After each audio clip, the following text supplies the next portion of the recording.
శ్రీశైలం వెళ్ళగానే ముందుగా పాతాళగంగని సందర్శించండి. పాతాళగంగ చేరుకోవడానికి మెట్ల దారితో పాటు రోప్వే కూడా ఉంటుంది. తర్వాత దేవాలయంలోకి వెళ్లి మల్లికార్జున జ్యోతిర్లింగం మరియు భ్రమరాంబికాదేవి శక్తిపీఠాన్ని దర్శించుకోండి.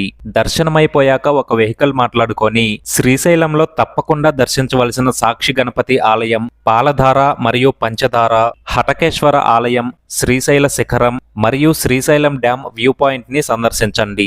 ఇవి కాకుండా పాతాళగంగ దగ్గర బోటింగ్ సదుపాయం కూడా ఉంటుంది. వీటన్నింటితో పాటు శ్రీశైల క్షేత్రంలో మాత్రమే దర్శించుకోగలిగే ఇష్టకామేశ్వరి అమ్మవారిని ఎలా దర్శించుకోవాలి, అక్క మహాదేవి గుహలకి ఎలా వెళ్ళాలి, ఈ రెండింటికి సంబంధించిన రిజిస్ట్రేషన్ ప్రాసెస్ ఏంటి, వీటికి టికెట్స్ ఎక్కడ తీసుకోవాలి, ఈ డీటెయిల్స్ అన్ని క్లియర్ గా ఒక లాంగ్ వీడియో చేసి నా యూట్యూబ్ ఛానల్లో పెట్టాను, తప్పకుండా చూడండి. వీడియో నచ్చితే లైక్ చేసి శ్రీశైలం వెళ్ళాలనుకునే మీ ఫ్రెండ్స్ మరియు ఫ్యామిలీ మెంబర్స్ కి షేర్ చేయండి. ఫాలో అవ్వటం మర్చిపోకండి.